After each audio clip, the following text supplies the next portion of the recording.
அண்ணன் இன்னைக்கு ஒரு நாள் ஃபுல்லாக கடல் தேவதை ஹோட்டலில் சாப்பிடுங்களா, வாங்க சாப்பிடுவோம்.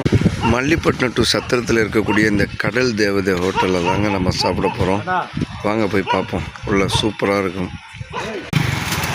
கடல் தேவதை ஹோட்டல் மட்டும் இல்லைங்க, உண்மையிலே கடலுக்குள்ளே இருக்கிறாப்புலே ஒரு ஃபீலிங்கில் ரொம்ப சூப்பராக அட்ராக்ஷனாக பண்ணியிருக்காங்க.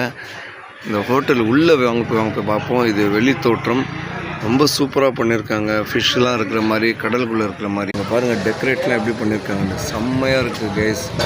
ஸோ கேஸ் இங்கே பாருங்கள், சுட்ட கோழின்னு சொல்லுவாங்க, வேறு லெவலில் இருக்குது, சுற்றிக்கிட்டு இருக்குது, சும்மா தரமாக இருக்குங்க. ஸோ இது வந்து அல்ஃபாமான்னு சொல்லுவாங்க, சூப்பராக இருக்குங்க. ஸோ அல்ஃபானா சுட்டதுங்க, சூப்பராக இருக்குது பாருங்கள், எவ்வளோ ஃபஸ்ட் கிளாஸாக. ஓகே கைஸ், இவங்க பாருங்கள், நம்ம ஊரில் மட்டும் இல்லாமல் இது ஒரு டிஃப்ரெண்ட்டான ஒரு பேடா சுற்றுவாங்க. அதை பாருங்கள் எப்படி சூப்பராக இருக்குன்னு. இது கேரளா பரோட்டா.